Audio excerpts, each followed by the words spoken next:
Hello friends, welcome back to my channel. तो कैसे हो फ्रेंड्स? आई होप आप सभी अच्छे होंगे। तो आज की वीडियो भी हमारी व्यंजनों के ऊपर ही है। तो लास्ट वीडियो में हमने देखा था कि श्वास के आधार पर व्यंजनों के कितने भेद हैं।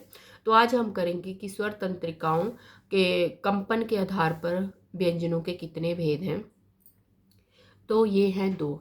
तो सबसे पहले जो है बहुत सारे बच्चे जो है कंफ्यूज रहते हैं कि घोष और अघोष व्यंजन एक्चुअल में क्या है, क्योंकि इसकी जो डेफिनेशन हम लिखते हैं वो भी क्लियर नहीं होती है।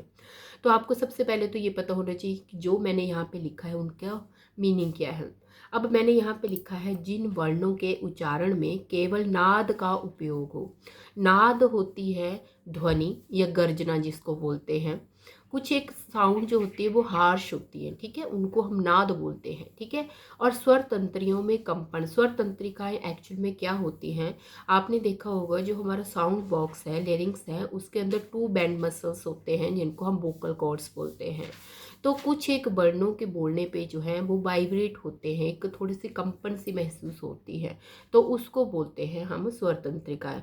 तो जिन वर्णों के उच्चारण में केवल नाद का उपयोग हो, ठीक है, और स्वर तंत्रिकाओं में कंपन हो, उनको हम घोष और सघोष वर्ण कहते हैं। तो आगे जाके आप ये भी रिकॉग्नाइज कर पाएंगे कि इजीली कि कैसे। लास्ट अगर वीडियो देखी है अलप प्राण महाप्राण की, उसमें मैंने ट्रिक भी बताई थी, इजीली आप कर सकते थे। क्योंकि क्वेश्चन जो है कई बार ऐसे भी पूछे जाते हैं, आपको ऑप्शन दे रखे हैं, आपको रिकॉग्नाइज करना है विच वन इज घोष एंड विच वन इज अघोष, ठीक है। घोष को ही हम सघोष भी कहते हैं। अब अघोष, अ का मतलब होता है नहीं।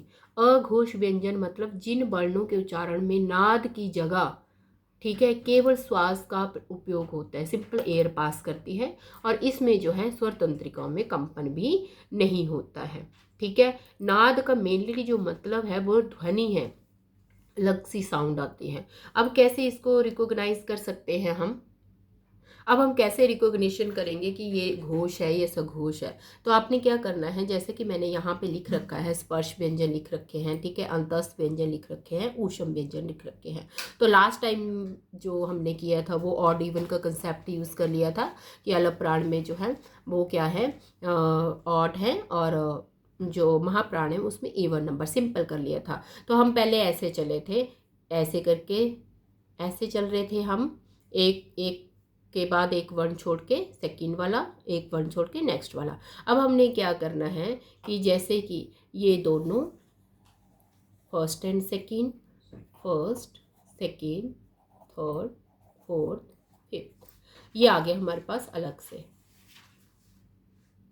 ठीक है।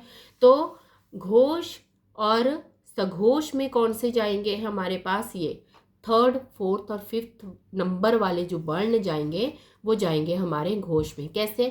ग की साउंड करो, ग, एक हार्श है, गर्जना सी है, घ, घ। तो वोकल कॉर्ड पे जब प्रेशर पड़ता है तो स्वर तंत्रिकाओं में ऑब्वियसली कंपन स्टार्ट होएगी। अंग, अंग, आप देख सकते हैं। अगर आप क को प्रोनाउंस करोगे तो सिंपल जो है आपकी एयर जो है सिर्फ गले से निकल गया, क, ख, ये सॉफ्ट है। जैसे हम आप ये सोच लीजिए जो खराटे लेता है बंदा वो क्या करता है, घ, घ, कुछ ऐसे करके वो खराटे लेता है। तो उसका जो वोकल कॉर्ड है वो पूरी तरह कंपन करता है, स्वर तंत्रियों में पूरी तरह से कंपन होती है। तो उसी तरह से आपने देखना है कि ग, घ और अंग, तो ये तीनों के तीनों जो है घोष और संघोष, मतलब कि जो भी हमारे स्पर्श नंबर थर्ड, फोर्थ और फिफ्थ पोजीशन पे है वो किस में आएंगे? घोष और सघोष पे। अब करते हैं अंतस्थ व्यंजन की बात। तो सारे के सारे अंतस्थ व्यंजन भी हमारे घोष एंड अघोष में आएंगे। सेकंड, सारे के सारे स्वर हमारे घोष एंड सघोष में आएंगे। और ऊष्म व्यंजन में से एक व्यंजन हमारा जो है, जैसे कि ह जो है हमारा घोष एंड सघोष में आएगा, ठीक है। तो अब हमारे से क्वेश्चन पूछ लिए जाते हैं कि घोष और सघोष वर्ण कितने होते हैं। तो टोटल है हमारे पास ये वर्ण होते हैं 31 घोष और सघोष वर्ण है। कैसे?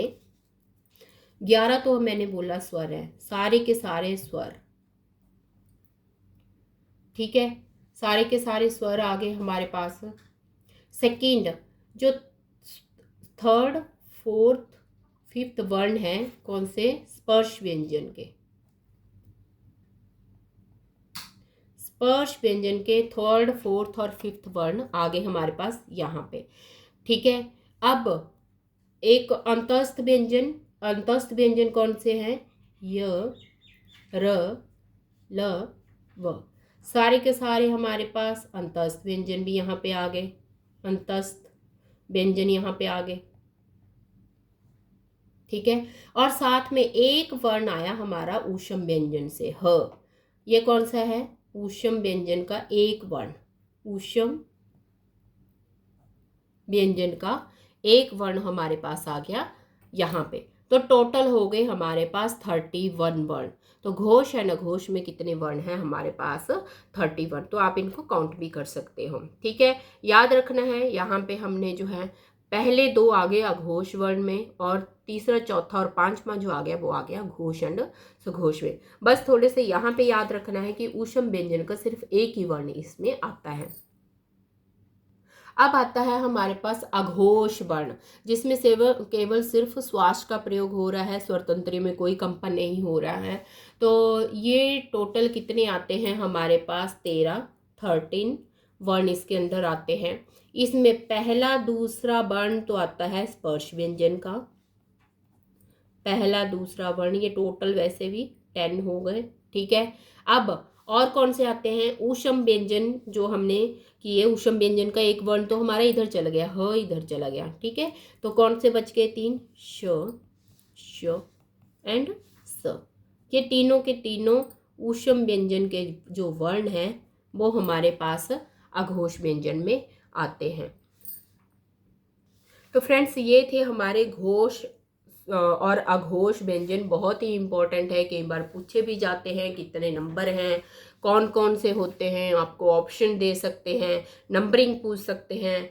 ठीक है, या फिर सिंपल पूछ सकते हैं कि कौन सा ऊष्म व्यंजन जो है घोष व्यंजन कहलाता है। ठीक है, तो वो आपको जो है अभी ध्यान से याद रखना होगा। तो अब व्यंजनों के भेद हमने सारे कर लिए, श्वास के आधार पर, उच्चारण के आधार पर और स्वर तंत्रिकाओं के कंपन के आधार पर। आई होप आपको ये वीडियो पसंद आई होगी।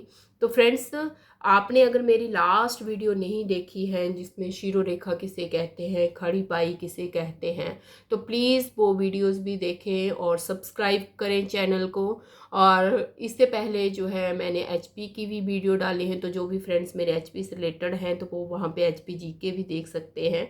तो अभी जो है मैंने हिंदी का पोर्शन पकड़ा है, तो हिंदी का बेसिक से लेके जो है एडवांस तक हम करेंगे।